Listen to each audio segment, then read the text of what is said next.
क्या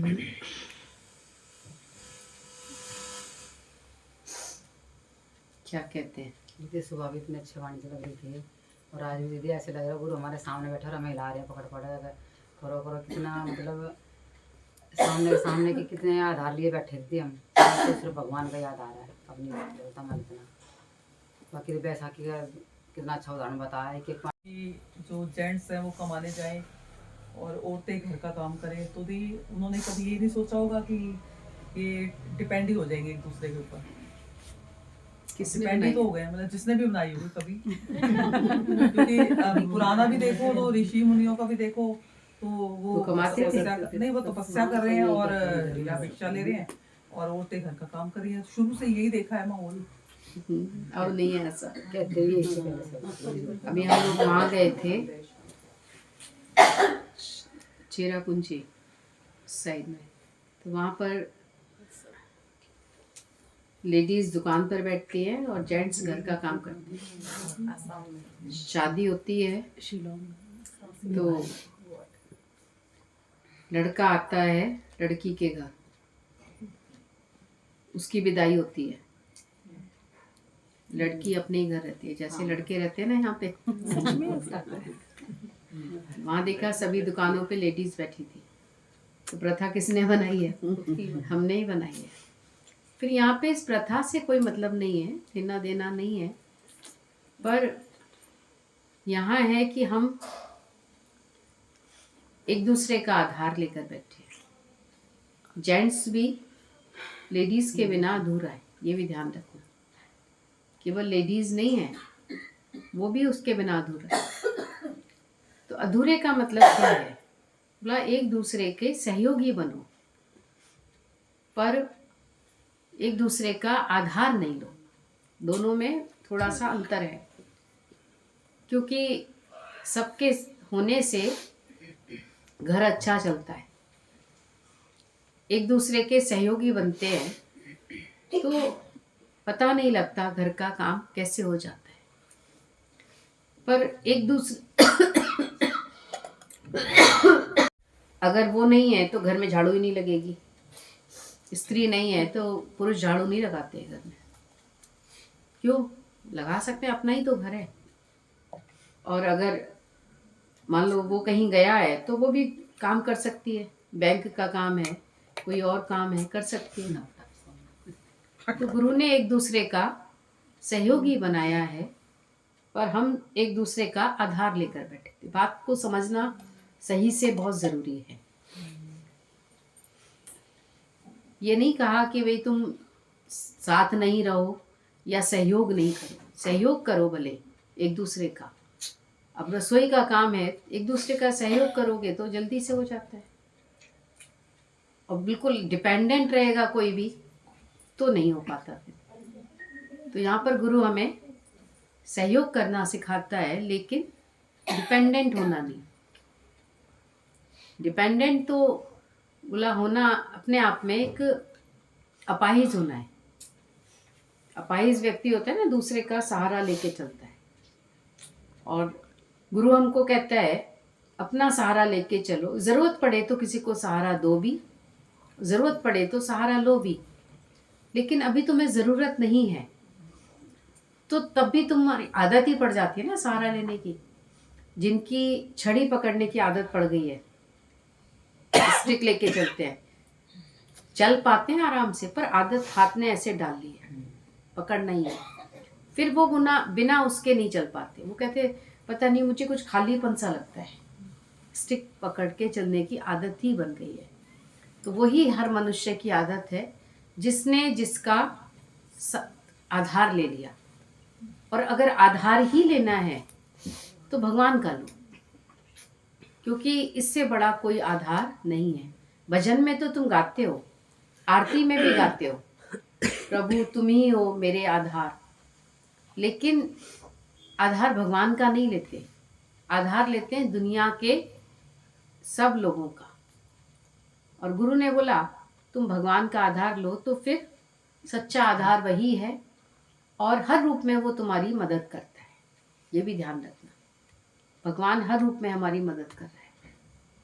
पर एक आधार लेना अपने आप में, बोला ये डिपेंडेंसी है, हम किसी के ऊपर डिपेंड हो गए। पर भगवान का आधार लेना मतलब फिर कभी डिपेंड नहीं हो तुम, हर रूप में भगवान तुम्हारे साथ है। ये इस बात को समझना जो बहुत जरूरी है, एक दूसरे के ऊपर डालना नहीं है, पर एक दूसरे का सहयोग करना है। अब जैसे आपने बोला कि ये किसने बनाई है प्रथा, प्रथा थोड़ी बनाई गई है, बोला प्रथा बनाने वाले हम ही होते हैं। आज तो लेडीज भी जॉब कर रही है, आज का समय ऐसा है, और जेंट्स भी कर रहे हैं। जहाँ दोनों कर रहे होते हैं ना, वहाँ जाके देखना, वो दोनों घर में भी सहयोग करते हैं एक दूसरे का। पता है उनको बच्चे पालने में भी सहयोग करते हैं। एक वो आए थे बाहर से, वो छोटी बच्ची को लेकर आया, उसकी माँ को छुट्टी नहीं मिली, तो एंड टाइम पर उसका वीज़ा लगा ही नहीं, इन दोनों का लग गया, तो वो बच्ची को लेके आया। तो वो ऑफिस भी करता था यहाँ पर और बच्ची को भी देखता था। तो उसने ऐसे हंस के ही बोल रहा था, मैं ही इसकी माँ भी हूँ। बोला वहाँ भी मैं ही पालता हूँ उसको, क्योंकि मेरा वर्क फ्रॉम होम है, तो मैं ही देखता हूँ उसको, उसको ऑफिस जाना पड़ता है, तो मिलजुल के कार्य होता है। पर यहाँ के लोग नहीं नहीं, ये बच्चा पालेगा, ये करेगा। अरे भाई तो क्या हो गया, एक दूसरे के सहयोगी बने हम, तो जीवन अच्छा चलेगा। और तुम कहोगे नहीं ये तो काम इसका ही है, कमाना केवल जेंट्स का ही काम होता है, ऐसा नहीं होता।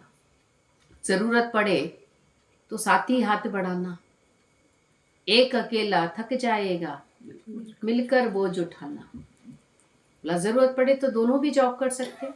और आजकल तो खासकर जब लड़के की शादी करते हैं तो ढूंढते ही ऐसी है जॉब करने वाली हो, क्योंकि पूरे दिन घर में रहेगी तो प्रॉब्लम होगी, क्योंकि एक राज होता है माँ का, फिर कोई दूसरा आ जाए तो बट गया ना फिर उसमें। फिर वो देना आसान नहीं होता, दूसरे को शेयर करना आसान नहीं है। तो उनको लगता है जॉब करने वाली सुबह निकलेगी रात को आएगी। तो जब जो पैसा कमा रहा है तो बोला दोनों ही कर रहे हैं ना, बराबरी की बात है। अगर प्रैक्टिकल इसको घर के हिसाब से समझना चाहते हो तो उसके बाद और आगे बढ़ोगे तो आधार केवल भगवान का लेना है, ईश्वर का आधार है। तो बोला सब कोई साथ है हमारे। और जब तुमने संसार का साथ लिया तो जरूरी नहीं है कि भगवान साथ दे। भगवान वैसे तो सबको देता ही है साथ, पर भगवान अपने भक्त की पूरी संभाल करता है। वैसे तो भगवान सबको ही प्रारब्ध दे ही रहा है, सबकी प्रारब्ध, सबका भाग्य सबको देता ही है भगवान, लेकिन भक्त की विशेष संभाल क्यों करता है। प्रहलाद को अग्नि में से भी भगवान ने बचाया, उसको पहाड़ पर से गिराया गया तो भी भगवान ने, उसकी एक भी हड्डी नहीं टूटी। सोचो आप, बाकी तो लोगों की ऐसी हड्डी टूट रही है, जरा सा खिसका पैर हड्डी टूट गई हमारी। लेकिन भक्त के साथ इतने चमत्कार क्यों होते हैं। मीराबाई को जहर पिलाया तो भी नहीं मरी वो विष भी उसके लिए अमृत बन गया। तो ऐसा कैसे हुआ। ये होता है जब हम परमात्मा का आधार लेकर, ईश्वर का आधार लेकर और तत्व का आधार लेकर बैठते हैं। तब भक्त का विश्वास भी बढ़ाना होता है भगवान को। भक्त तो होता ही विश्वासी है, वैसे उसमें भी उसका विश्वास कम नहीं हुआ। जब होलिका उसको गोदी में लेकर बैठी है तो वो तो बिल्कुल निश्चिंत था, उसको पता था प्रहलाद को कि मेरा भगवान मेरा पूरी संभाल करने वाला है। तो भगवान ने कैसी संभाल की उसकी। और दुनिया में बोला कभी कभी अच्छे से बैठे होते हैं तो भी कुछ हो जाता है। तो हमने आधार किसका लिया है, वही तो मुक्त करेगा हमको। दुनिया वाले मुक्त नहीं कर सकते। दुनिया वाले आपको बाहर के सुख दे सकते हैं, बाहर का सामान दे सकते हैं, आपको बाहर का साथ दे सकते हैं, पर अंदर का साथी भगवान है। जिसने भगवान को साथी बना लिया, बोला वो कभी जीवन में अकेला नहीं रहेगा। वरना लोग कहते हैं अब तो हम अकेले रह जाएंगे, बेटी की शादी हो गई अब मैं अकेली हो गई। बोला ज्ञानी कभी अकेला नहीं होता, वो सबको प्यार करता है तो सब उसके साथ होते हैं, अकेला कभी है ही नहीं। और हम सब यही ढूंढते रहते हैं कौन साथी बन जाएगा मेरा, कौन मुझे साथ देगा, लंबे टाइम तक कौन मेरे साथ चलेगा। बोला कोई नहीं चलेगा, भगवान के सिवाय कोई साथ चलता ही नहीं है। सदा ना संग सहेलियां, सदा ना काला केश, सदा ना इस जग जीवना, सदा ना राजा देश। कितनी भी गवर्नमेंट चलती है, कितनी गवर्नमेंट चली, 16 साल 18 साल, फिर चेंज हो गई, होता ही है, क्योंकि बदलाव लाना ईश्वर का काम है। पर भगवान का जिसने साथ पकड़ लिया, बोला वो हमेशा प्रसन्न रहेगा, वो साथ चाहिए हमको। तो प्रथा नहीं बनाई है, प्रथा हमारे ही अज्ञान की उपज है। दीदी अब ये तो रियलाइज भी हुआ बहुत अच्छे से और अनुभव भी किया कि हम पहले संसार के पीछे भागते थे और वो हर चीज़ को इतना पैनिक बना देते थे कि जो सिचुएशन ना आनी होती थी वो आ जाती थी। लेकिन अब जब भगवान के ऊपर सब कुछ छोड़ा तो पता नहीं कैसे सीढ़ी पे सीढ़ी चढ़ते ही चले गए और बहुत बहुत बड़ा विश्वास आगे बढ़ा। वही ना, गुरु हमें चारों तरफ की समझ भी देता है। अभी गुरु समझ ना दे तो हम सब बहुत भारी हो जाते हैं। अभी घर में एक कोई बीमार पड़ता है, किसी के पेशेंट होता है, मिलने वाले मार इतने आ जाते हैं, सबको चाय नाश्ता ही कराते रहो बैठे बैठे। आप सोचो, एक तो कोई बीमार हुआ, उसकी केयर करें हम या उनको, और ना कराएं तो मुश्किल। वो भी शिकायत, इतनी दूर से गए थे, हमको तो चाय के लिए नहीं पूछा, हमको तो ये नहीं पूछा। तो बोला तुम सहयोगी तो बने नहीं किसी के, लेकिन तुमने जाके दूसरे का काम और बढ़ा दिया। अगर सहयोग कर सकते हो तो भले जाओ भी, थोड़ा उसका सहयोग करो, एक रात हॉस्पिटल में रुक जाओ, थोड़ा सा किसी तरीके से उसकी सेवा कर दो, उसके घर जाके थोड़ी संभाल कर दो। गुरु ने हमको ये समझ दी, अगर तुम सहयोग कर सकते हो किसी का तो पहले सहयोग करो, उसको सच्ची हमदर्दी यही होगी उसके लिए। वो भी अंदर से इतना निश्चिंत हो जाएगा कि आज चलो फलाना आया ना तो उसने संभाल कर ली है। तो हम तो करते क्या, हम दूसरे का काम और बढ़ा देते हैं जाके, और ज़बरदस्ती कई लोग तो फ़ोन कर करके बुलाते हैं, बता रहे हैं। बोला ठीक है, जहाँ ज़रूरत होती है वहाँ ज्ञानी करता है, लेकिन समझदारी से चलो। पहले पेशेंट को हमारी ज़रूरत है, ना कि हमें दिखावा करने की ज़रूरत है।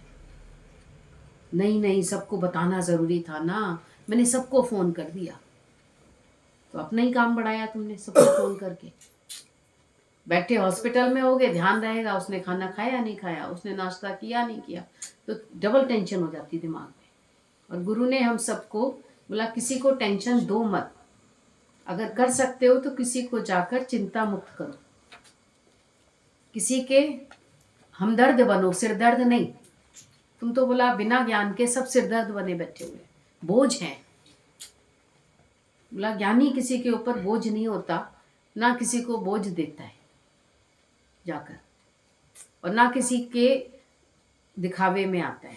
तुम दिखावे में ही सबसे ज़्यादा, वो नहीं होगा तो कैसे होगा, वो नहीं करेगा, बोला सब हो जाएगा। तो आर्ट ऑफ लिविंग गुरु ही सिखाता है, बाकी तो सारी दुनिया दिखावे में पड़ी है। दिखावे में देखो इतना खर्चा कर देंगे, उधार ले लेके खर्चा करते हैं लोग, उधार लेकर शादी कर रहे हैं, लोन लेकर शादी कर रहे हैं। आपको पता है, शायद आप सोचोगे ऐसे ही बता रहे हैं हम, तो वो हम सच बता रहे हैं आपको।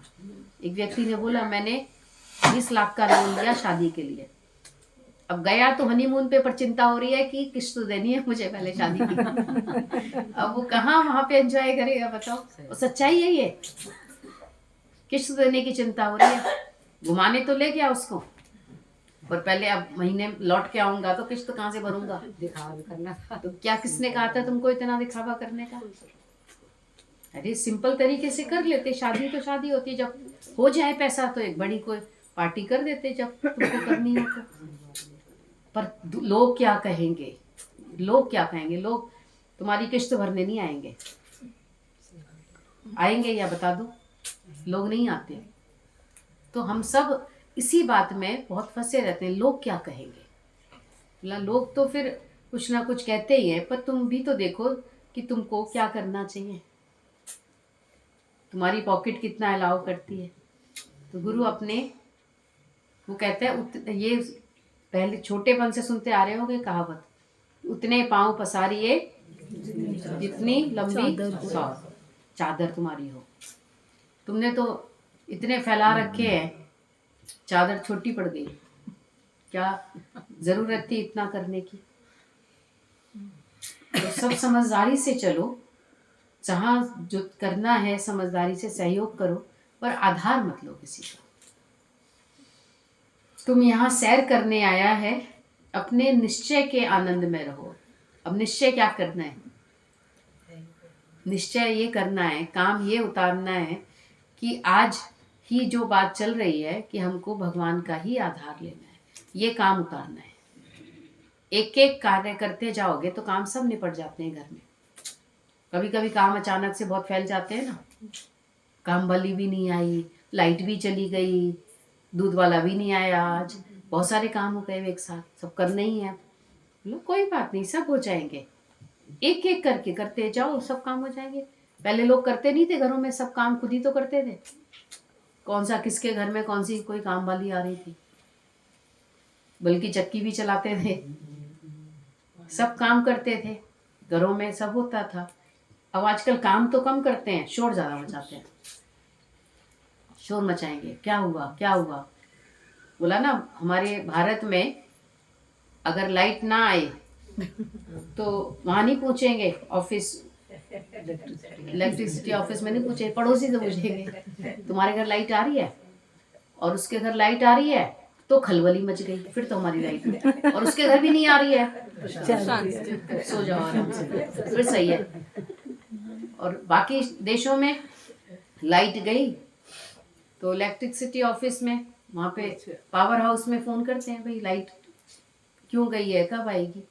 और हमारे यहाँ सोच ऐसी है ना कि पड़ोसी की नहीं आ रही तो सही है, और पड़ोसी की आ रही है तो मुश्किल है, फिर मेरी क्यों नहीं आ रही। पड़ोसी से ही तुम्हारा लेना देना है, और बाकी किसी से लेना देना नहीं है।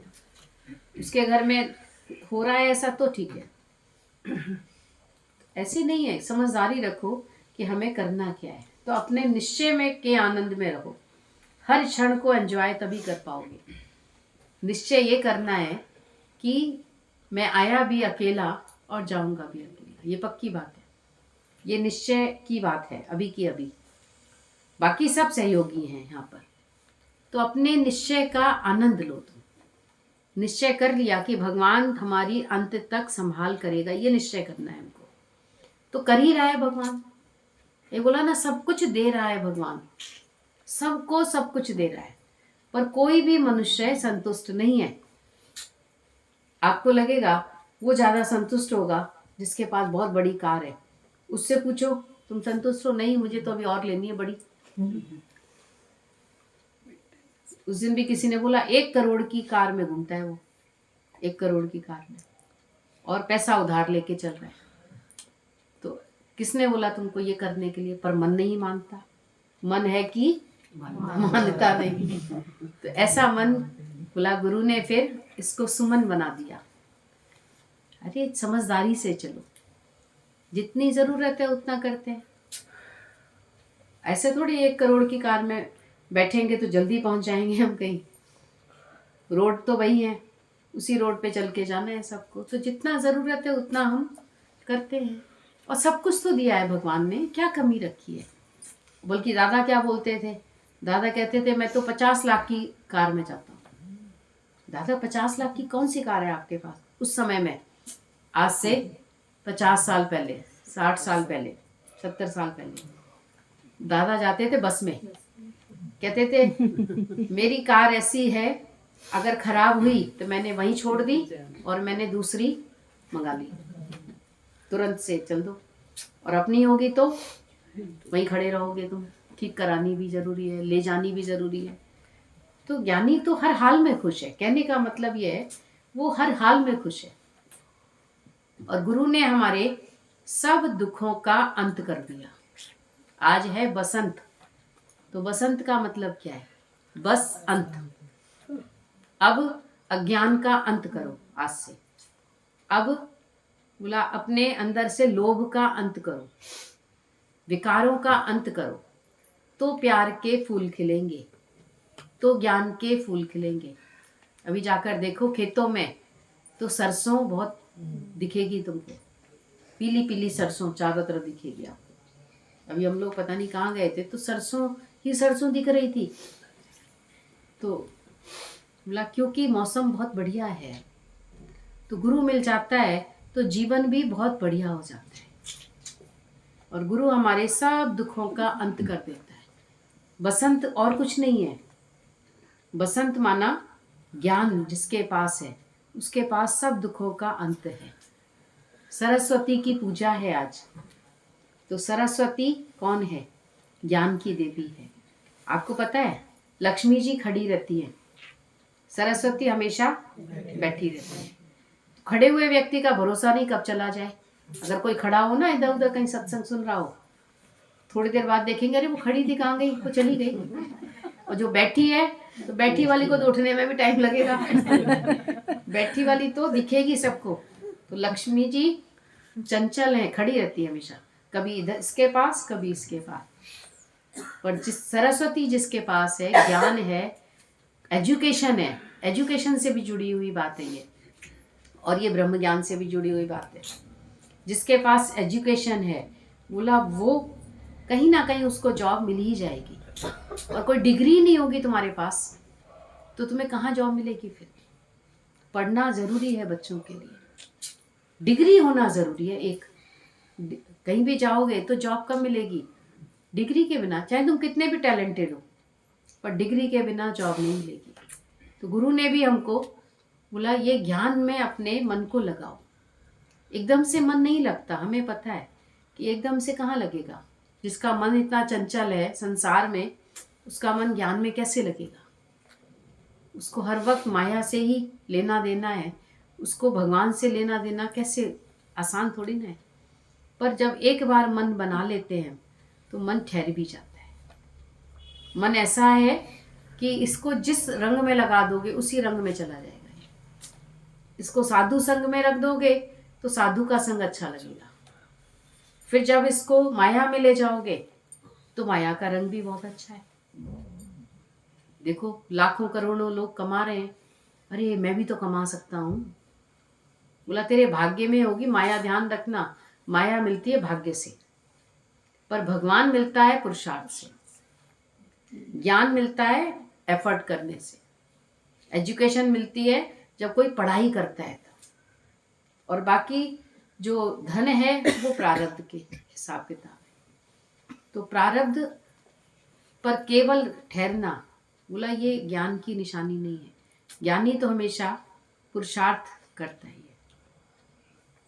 तो प्रेम के फूल गुरु ने खिलाए हैं। जैसे ऊपर बालकनी में खड़ा व्यक्ति नीचे का नज़ारा देख रहा है और उसको एंजॉय कर रहा है, उसका नीचे से कोई प्रयोजन नहीं है, ऐसे ही तुम भी जानो कि ये जग अदला बदली है, एक जाननहार न बदला है जिसमें, और उस जाननहार को जानना ही स्वयं को जानना है। तो बालकनी में खड़े होकर तुम नीचे का नज़ारा फ्री में देख रहे हैं ना, उसका कुछ हमें देना थोड़ी पड़ रहा है। गाड़ी जा रही है, कोई हंसते हुए बच्चे जा रहे हैं, कोई कार निकल रही है, कोई लड़ाई भी दिख जाती है ऊपर से, वो भी नज़ारे दिख जाते हैं, कहीं अच्छे कहीं बुरे। पर ज्ञानी फिर भी बालकनी से उतरने की जरूरत थोड़ी है हमको। बोला एक जाननहार ना बदला है, ये जग अदला। निकल रहे हैं लोग, जा रहे हैं। अभी 26 जनवरी आने वाली है, तो 26 जनवरी पर क्या होता है? परेड निकलती है, और परेड का फिक्स टाइम होता है, आपको पता है? बिल्कुल घड़ी देखकर 5, अगर मान लो 9:20 पर उस झांकी को वहाँ आना है तो वहीं आएगी। बिल्कुल टाइम टू टाइम उनकी ऐसी प्रैक्टिस कराई जाती है।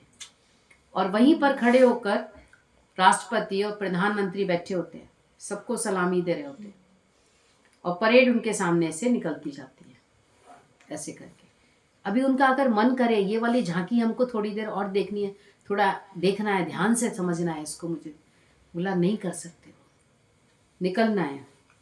तो बोला पासिंग शो है ये, संसार में सब गुजर, ज्ञानी तो देख रहा है, उसके देखने का आनंद लेता है, और तुम अपना बना लेते हो उसी में से किसी को। बोला ये फिर गड़बड़ हो जाती है। तो सबको सलामी देते जाओ, बहुत बढ़िया है, पर हमारा ध्यान जाननहार पर रहना चाहिए। एक जाननहार ना बदला है, बाकी सब अदला बदली है। अभी आप अपना बोला ना 2 साल पुराना ही फोटो देखो, ज़्यादा पीछे मत जाओ, उसमें भी चेंज आ गया चेहरे में। आप तुम्हारे आपको नहीं लग रहा है, क्योंकि आप तो रोज़ शीशे में देख रहे हो ना अपना, पर जो दूसरा देखता है, या खुद भी उसी को देखोगे 2 साल पहले वाला, तब आपको लगेगा कि क्या चेंज हो गया। तो सब बदल रहा है, ये शरीर बदल रहा है, नोट बदल गए, इससे बड़ी बात और क्या होगी। करेंसी चेंज हो गई आपके सामने। बाकी तो अगर पुरानी देखते हैं हम, तो पाई किसी ने नहीं देखी, कौड़ी किसी ने नहीं देखी। पहले फूटी कौड़ी चलती थी, चटकी हुई फूटी कौड़ी, फिर कौड़ी चली, फिर पाई, फिर पैसा, आना, ये सब, ये तो सिर्फ हमारे पास फोटो में है। पर हमने भी पैसा बदलते हुए देख लिया, पैसा भी रंग बदलता है। लोग तो बदलते ही है रंग, पर धन भी रंग बदल रहा है। सामने सामने देख लो ना, तो सब बदल रहा है, पर एक जाननहार ना बदला है।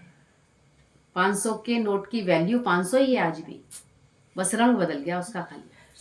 तो वैल्यू नहीं बदली, बाकी कलर चेंज हो गया। तो भगवान नहीं बदलता, बाकी सब बदल रहा है। दिन बदल गए, मास बदल गए, साल बदल गया। और कल गर्मी थी, आज सर्दी हो गई। कल दोपहर में इतनी तेज धूप, गर्मी, लोग कह रहे थे हमको बहुत गर्मी लगी, हमने स्वेटर उतार दिया, और आज पहन लिया। सब कुछ बदल रहा है, पर भगवान आज भी नहीं बदला। भगवान ना गर्मी में बदलता है, ना सर्दी में बदलता है। भगवान तो है ही है, जो सर्दी और गर्मी में भी एक रूप रहता है, वो मेरा भक्त है। जो सुख में और दुख में वो मुझे नहीं भूलता, वो मेरा भक्त है, समभाव में रहता है। तुम तो दुख में भूल जाएंगे भगवान को, सुख में भी भूल जाते हैं। जब सुख का दिन आएगा ना, उस दिन भगवान को भूल जाएंगे, गुरु को भूल जाएंगे। क्यों? अरे अब गुरुजी क्या करेंगे इसमें आके, गुरुजी खाते वाते भी कुछ है नहीं वैसे, उनको दाल रोटी खानी है, तो यहाँ दाल रोटी कहाँ मिलेगी फिर। ठीक है, फॉर्मेलिटी कर देते हैं, बाकी तो गुरुजी का काम तो केवल सत्संग में ही है। पर बोला फिर भी हम उसको ना भूलें, ये हमारा फर्ज है। वो उसकी मर्जी है, वो आए ना आए, खाए ना खाए, वो उसकी मर्जी है, लेकिन हमें तो याद रखना ही है। तो जाननहार ना बदला है, और उस जाननहार को जानना ही स्वयं को जानना है। साक्षी स्वयं के बनो, ना कि दूसरे के। अब हम क्या कहते हैं, गुरु ने कहा है ना देखो देखो, तो किसको देखना है? बोला हम चलो औरों को देखते हैं, औरों की गलतियां देख रहे हैं। किसने बोला औरों की गलतियां देखो? जब दादा के बेटे ने बोला, दादा कल मैंने नेहरू जी का भाषण सुना, उस समय नेहरू जी प्रधानमंत्री थे। पता है आपको नेहरू जी के ने क्या गलती बोली इसमें? ये अपने भाषण में ये गलती बोली, प्रोनाउंसिएशन गलत कर दिया, शब्द भी गलत कर दिया। तो दादा ने बोला कौन सा तुमने बड़ा काम किया? बोला ये गलती तो सारी दुनिया ढूंढ रही है, एक जमादार का बेटा भी ढूंढ लेगा इस गलती को, पर तुमने अपनी गलती ढूंढी। तो हम भी दूसरे की गलती तो जल्दी ढूंढ लेते हैं, पर काश की अपनी भी देखने लगे, अपनी भी दिख जाए हमको। तो और दूसरे की देखनी ही नहीं है। दूसरे की देखने से कोई फायदा नहीं होगा, बल्कि रिलेशन बिगड़ जाते हैं। अगर आप किसी की गलती किसी को बताओगे ना, तो वो आपको प्यार ही नहीं करेगा, वो आपको ध्यान नहीं, इग्नोर करेगा। फिर देख लेना, बहुत लोग बताते हैं हमने ऐसे उनको बताया फलानी को, और उसने तो उस दिन से हमको इग्नोर करना शुरू कर दिया। तो आज का समय ऐसा है ही नहीं किसी को किसी की गलती बताओ। हाँ, कोई कहे मुझसे कि मुझे मेरी गलती बताओ तो भले बताना, बाकी किसी को बताने की जरूरत नहीं। तो साक्षी स्वयं के बनना है, अपनी आत्मा का भी साक्षी बनना है। गुरु पहले आत्म दृष्टि देता है, फिर आत्मा का दर्शन कराता है, और फिर गुरु जीव का ब्रह्म से मेल भी कराता है। पहले अलग अलग करके दिखाता है। भाग, त्याग, लक्षणा। भाग करना जरूरी है। तुम संसार को भी जान और तू मुझे भी जान, तब तू समझ पाएगा कि संसार क्या है और मैं तेरी क्या संभाल कर रहा हूँ। उसके बाद जो गलत है उसका त्याग करना है और फिर आत्मा के लक्षण में आना है। भगवान का आदर्श क्या है, वो लक्षण तुम्हारे अंदर आने चाहिए।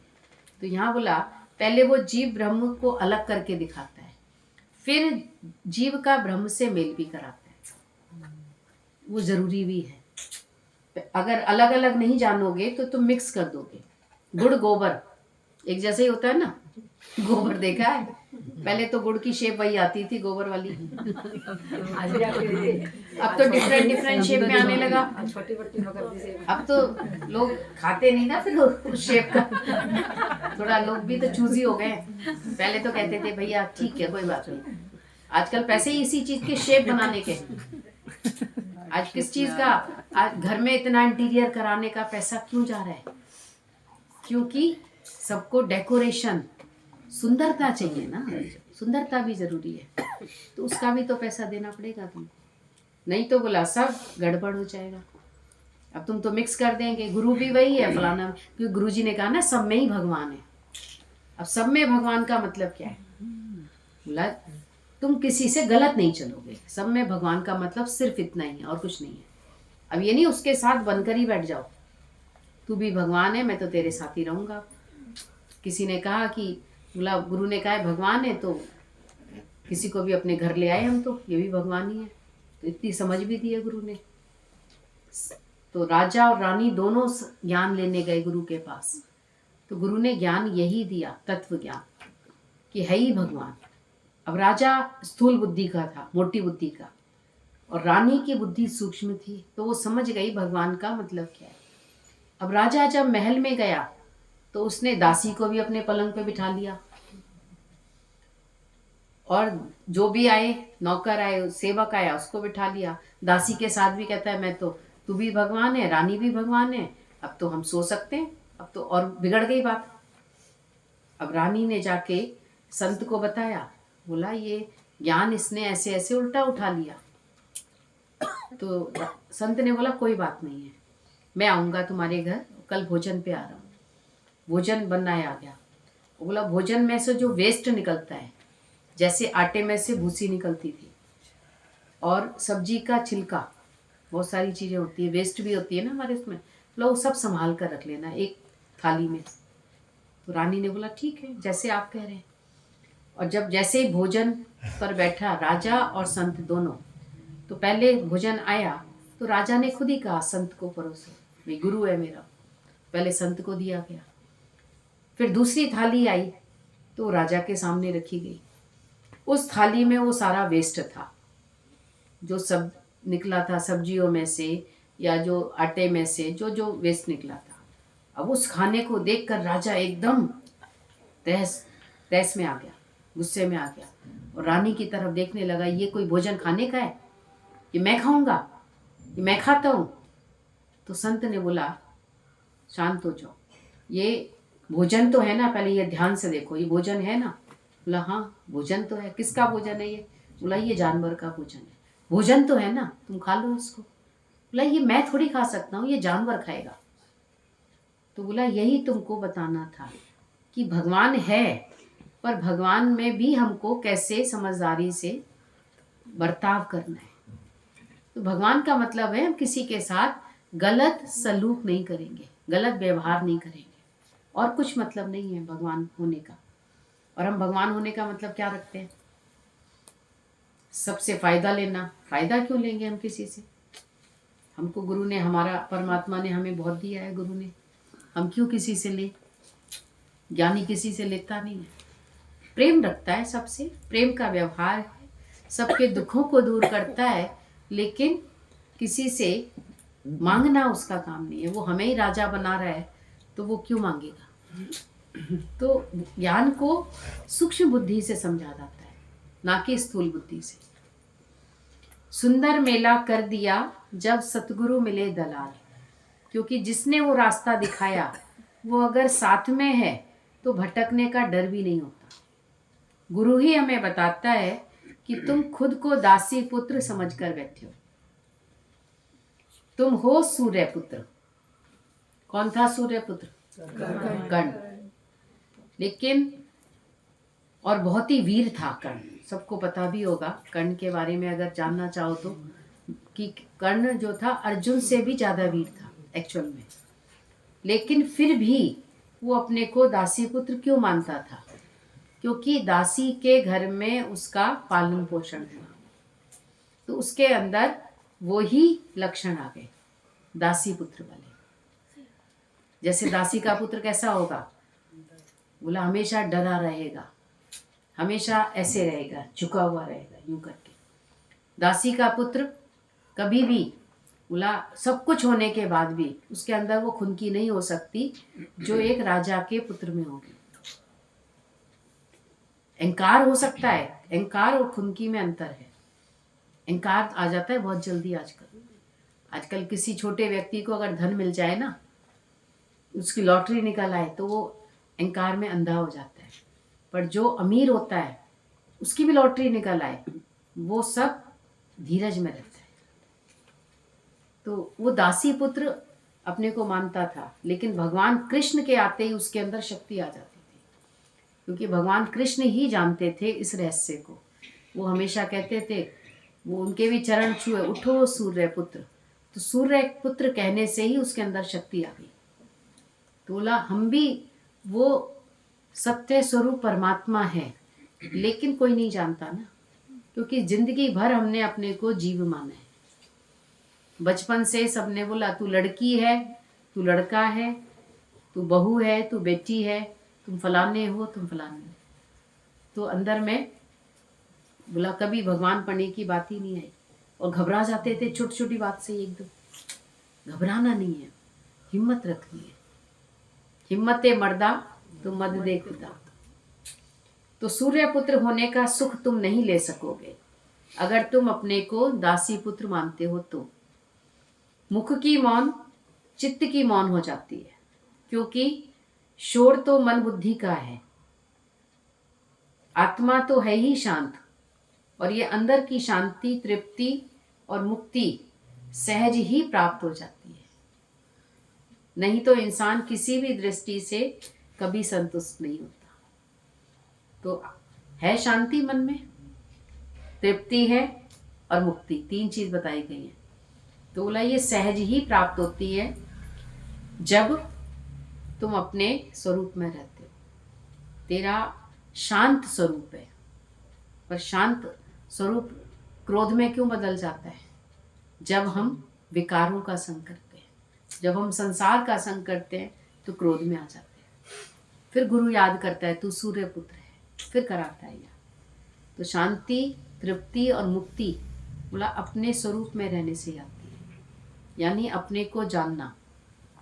दीदी आत्मा को जानना मतलब अपने को जानना। दीदी एक बात इसको फिर से बताइए। आत्मा दृष्टि देता है और आत्मा को दर्शन कराता है, इसका हाँ, मतलब- सब पहले गुरु आत्म दृष्टि देता है। आत्म दृष्टि का मतलब है सब में अपना आप करके देखो कि तू भी वो सच है और सामने वाला भी वही है। तो ये दृष्टि दी, क्योंकि हर एक की आंखों में अपनी ही सूरत दिखती। किसी की आंख में देखना आप ध्यान से, आंख के पुतली में आपको ये अपना अक्ष दिखाई देगा। गुरु ने बोला सब एक ही करंट से पूरे घर की लाइट जल रही है।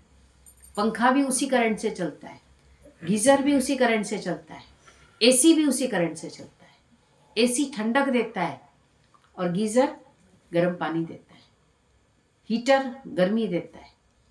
तो करंट तो एक ही है ना। तो गुरु हमें ये दृष्टि देता है कि अगर कोई गलत भी चल रहा है तो बोला उसके कर्म उसके ऊपर ही छोड़ दो, और अगर तुमने उसकी गलती देखी तो बोला फिर तुम उसके कर्म के भी भागीदार हो गए। तो पहले आत्म दृष्टि देता है वो हमको, फिर आत्मा का आभास कराता है कि तू ये शरीर नहीं है। फिर आत्मा दिखाता भी है, उस करंट से जोड़ता भी है, हमको तत्व की पहचान देता है।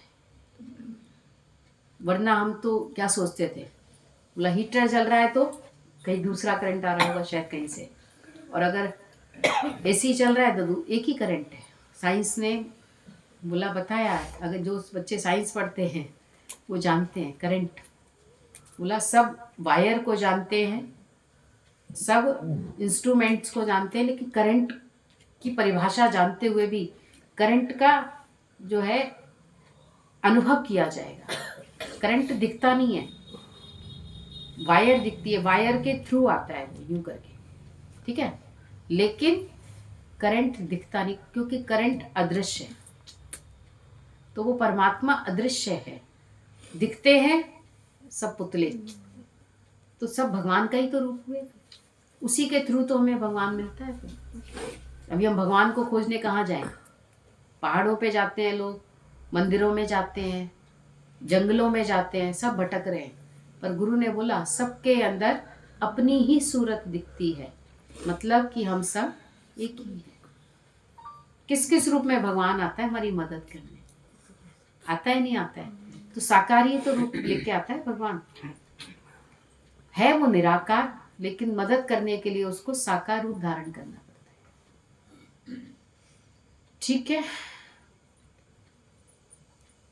और क्या कहते हैं? दीदी सुबह एक प्रश्न था कि मन तो शांत हो जाता है लेकिन तृप्त नहीं होता, तो दीदी तृप्त होता है ज्ञान से। तृप्त का मतलब होता है सेट, हमेशा के लिए सेटिस्फाइड। वो ज्ञान के बिना नहीं हो सकता। दुनिया में लोगों को जो डिमांड होती है ना, वो डिमांड उनकी पूरी हो जाती है तो थोड़ी देर के लिए शांत हो जाता है, पर फिर उसकी उथल पुथल शुरू हो जाती है, फिर कुछ और चाहिए होता है इस मन को। पर तृप्त होता है ज्ञान से। तृप्त होता है जब तुम भगवान का भाव रखते हो सब में। तृप्त होता है जब गुरु मुख से ये ज्ञान मिलता है हमको। थोड़ी देर तो सबका ही शांत हो जाता है। जो सत्संग में नहीं आते ना, थोड़ी देर हमें जो चीज़ चाहिए और वो मिल गई हमको चीज़, थोड़ी देर शांत। जैसे बच्चे को भी ना थोड़ी देर खिलौना मिल जाता है, फिर वो शांत हो जाता है।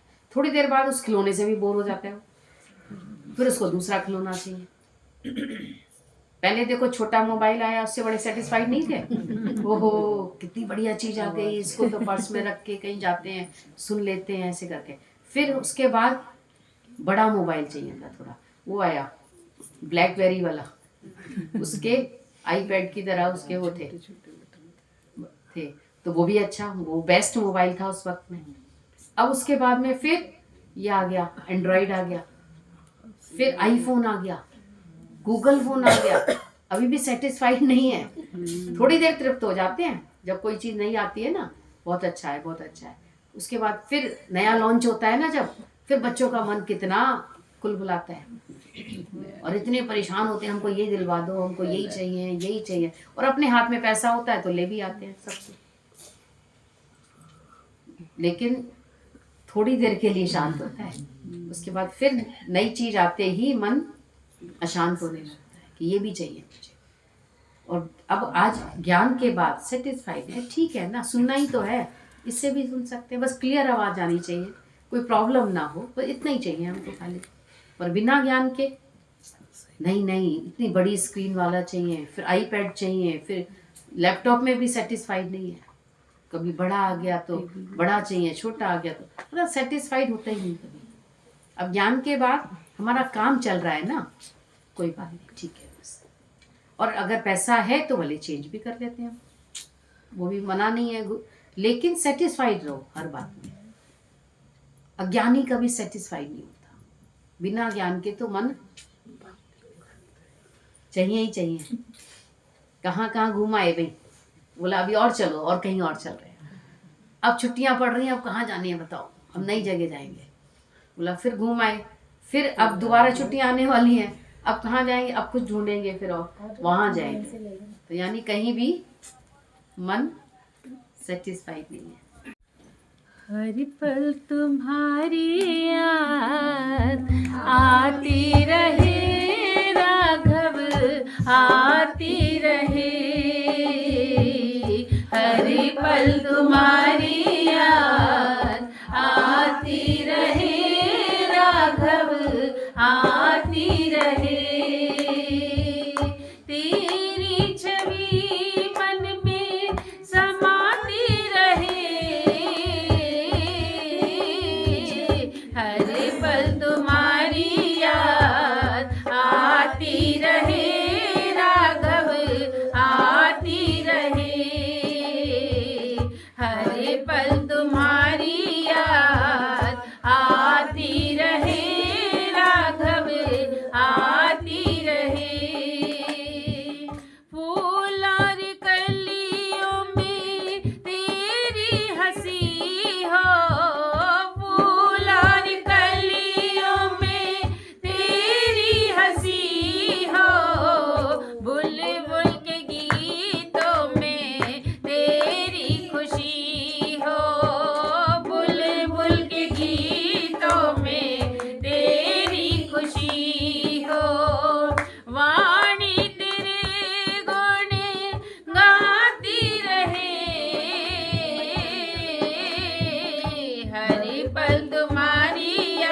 भी नहीं